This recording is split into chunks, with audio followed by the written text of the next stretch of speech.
ओ आई, मी नाही जात तिथं, मी नाही जात त्या घरी आता, मी लय कटायली आता, मला बिलकुल जायचं नाही आहे तिथं. माय माय काय झालं म्हणे? काय झालं व? काहून आली व तू? काय झालं? नवऱ्याचा नवराही त्रास देते, त्या घरातले सारे मला त्रास देऊन राहिले आता.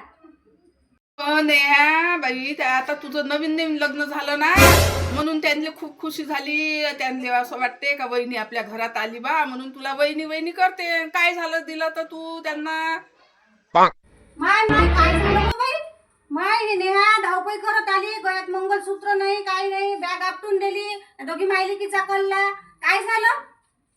ओ काकू, मला त्या घराने एवढं कटाळून टाकलं, नवऱ्याचा नवराही त्रास देते ना, घरातले सारे त्रास देते. मला त्याला असं वाटते का मी काही एखादी नोकरांनीच बनून आली त्या घरात, साऱ्याला हातात द्या लागते.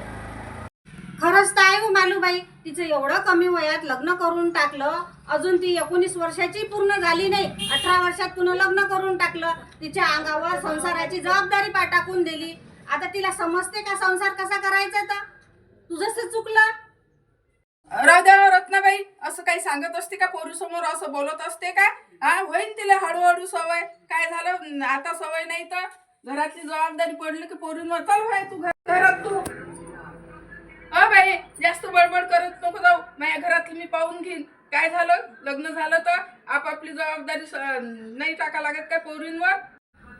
आपले काय लग्न झालेच नाही का कमी वयात? आपण कशा जबाबदाऱ्या सांभाळल्या? आणि तू काय लग्न कमी वयात नाही झालं?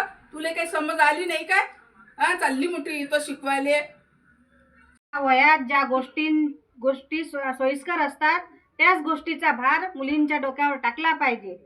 अजून त्या मुलीचं वयच काय आहे?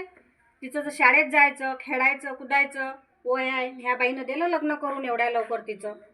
मलाच सांगते.